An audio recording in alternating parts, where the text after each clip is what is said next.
Ya, hari ini saya mau cerita mengenai masih topiknya ramalan. Judulnya adalah Wedaba Jataka. Ya, diceritakan di Wedaba Jataka ini, Wedaba itu adalah nama mantra. Zamannya dulu kan orang-orang banyak bisa baca mantra-mantra. Nah, Wedaba ini mantra itu yang bisa turunin batu-batu berharga dari langit gitu, ya. Saat itu ada orang yang mampu menguasai membaca mantra ini.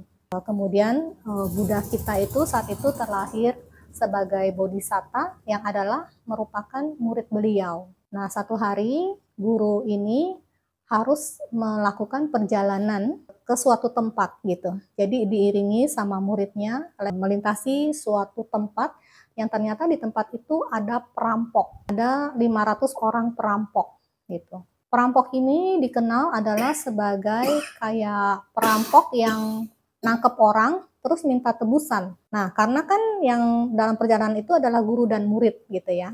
Sama perampok ini akhirnya ditahan gurunya. Biar muridnya pulang cari uang tebusan untuk gurunya gitu kan ya. Nah, setelah itu muridnya karena bodhisatta kita dia pesen-pesen loh sama gurunya. Guru, saya butuh mungkin 2 hari untuk dapetin uang tebusan, ya. Hari ini nih posisi bintang ini sedang pas untuk bisa turun 7 jenis batu-batu berharga dari langit. Guru jangan bacain mantranya ya, jangan. Muridnya udah pesenin sama gurunya nih, walaupun dia punya kesaktian jangan ditunjukkan, ya, jangan diturunkan harta-harta mulianya itu. Nah, tapi habis gitu gurunya kan diikat sama para perampok itu ya, muridnya udah pergi. Habis gitu gurunya diikat nggak nyaman lah. Satu hari, terus dia ngelihat ke langit. Bener ya, seperti yang dibilang sama muridnya. Hari ini nih posisi bintang-bintang itu pas. Kalau dia bacain mantra nanti 7 jenis harta berharga itu, batu-batu berharga itu bisa turun gitu. Ya. Akhirnya dia bilang sama perampok, kenapa kalian ikat saya begini? Ya, kami butuh uang. Kan murid kamu sedang pergi gitu. Kalau kamu butuh uang, kamu tinggal lepasin saya aja. Saya bisa bikin kamu kaya gitu. Ya kan? Nah, perampoknya pikir nggak ada salahnya. Toh cuma dibuka ikatannya, mereka 500 orang kan nggak akan kabur kemana. Ya kan? Nah, daripada nunggu muridnya juga. Nah, akhirnya dibukain ikatannya. Terus dia nggak inget lah pesan dari muridnya gitu ya. Dia baca mantranya, benar. 7 batu berharga dari langit itu turun. Banyak gitu berkisaran ya kan. Nah, akhirnya sama perampok dikumpulin harta-harta itu ya kan. Udah. Akhirnya mereka udah kumpulin, mereka udah mau pergi. Perampoknya kan udah dapat uangnya. Jadi nggak butuh nungguin muridnya balik kan untuk dapat uang tebusan. Hartanya ini sangat banyak dari langit turun 7 jenis batu berharga. Akhirnya pergilah mereka perampok itu mau pindah tempat gitu. Nah, si gurunya ini juga tetap diajak ikut gitu sama mereka. Mereka pikir kan nanti kan kalau butuh harta lagi dia bisa dipakai lagi dong, ya kan. Nggak tahu-taunya di perjalanan 500 perampok ini dihadang sama 500 perampok lain, ya kan. 500 perampok lain ini terus tanya, mau ngapain kamu? Iya, kalian bawa harta banyak, kami mau ambil gitu. Nggak usah repot-repot, kamu tahan aja orang ini. Dia sebutin gurunya itu kan. Dia itu yang bisa datengin barang-barang ini dari langit gitu. Ya udah akhirnya 100 perampok yang pertama dibiarkan lewat gitu. 100 perampok yang kelompok kedua itu nahan gurunya, ya kan? Terus bilang sama gurunya, ayo bikin kami kaya, turunin harta-harta dari langit gitu. Terus gurunya bilang, iya bisa, tapi harus tunggu 1 tahun lagi. Karena kan harus nunggu posisi yang pas dari bintang-bintang itu kan. Nggak setiap hari bisa turun hujan 7 batu berharga, ya kan? Harus tunggu 1 tahun lagi. Nah, kelompok perampok kedua ini marah. Kamu ya, kenapa sama mereka kok langsung dikasih? Kami harus nunggu 1 tahun lagi gitu, ya kan? Mereka nggak ngerti.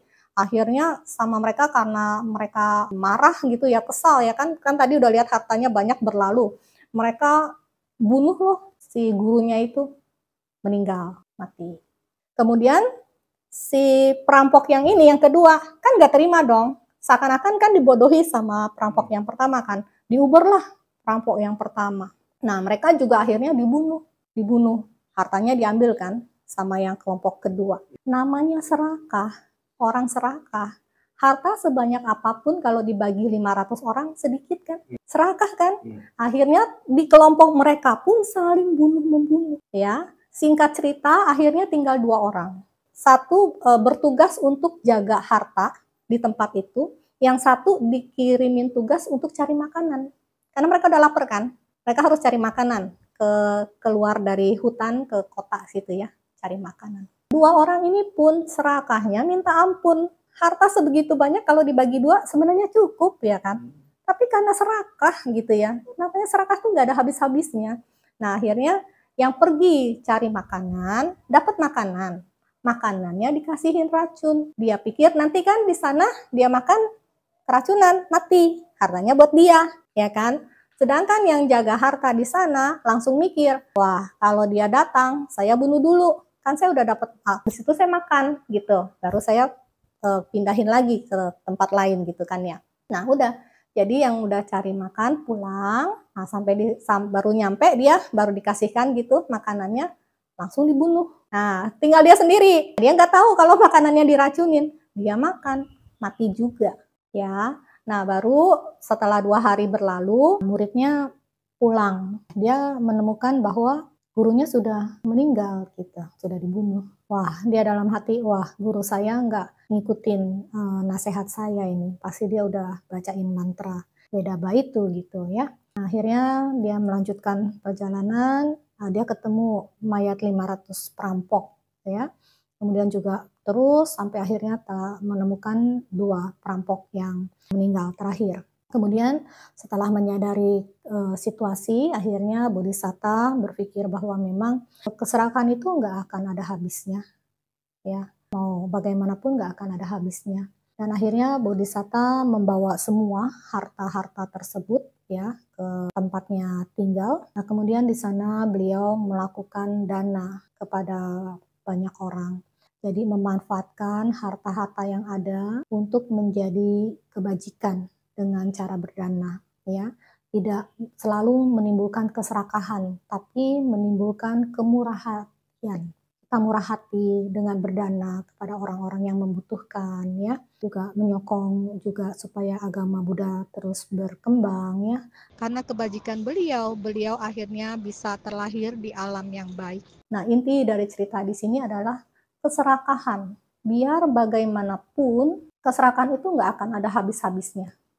Ya, karena itu adalah kotoran batin kita. Kita mau cari harta sebanyak apapun, harta pasti bermanfaat ya. Kita nggak akan bilang harta nggak bermanfaat, karena hidup itu tetap harus harta ya. Kita untuk menyekolahkan anak kita butuh biaya, untuk makan kita butuh biaya, sakit juga butuh biaya ya. Tapi ada saatnya kita harus belajar bisa merasa cukup ya, supaya jangan sampai keserakahan itu ya akhirnya membunuh kita gitu ya. Sebagai umat Buddha wajib menjadi kaya. Kalau umat Buddha nggak kaya, para biku, siale, siapa yang menyokong untuk berdana makan, ya? Karena dana makanan kan juga butuh biaya, ya kan? Nah, semoga dengan cerita ini menggugah kita semua pada saat timbul tidak puas dengan apapun yang kita miliki, ya, padahal kita sudah punya cukup, ya, bahkan berlebih. Nah, itu kita bisa mengingat-ingat cerita ini ya. Lain ceritanya kalau memang kita belum cukup. Kalau belum cukup, kita harus bisa sampai di posisi cukup ya, harus berjuang seperti itu. Nah, demikian yang saya mau sampaikan pada hari ini. Semoga bermanfaat.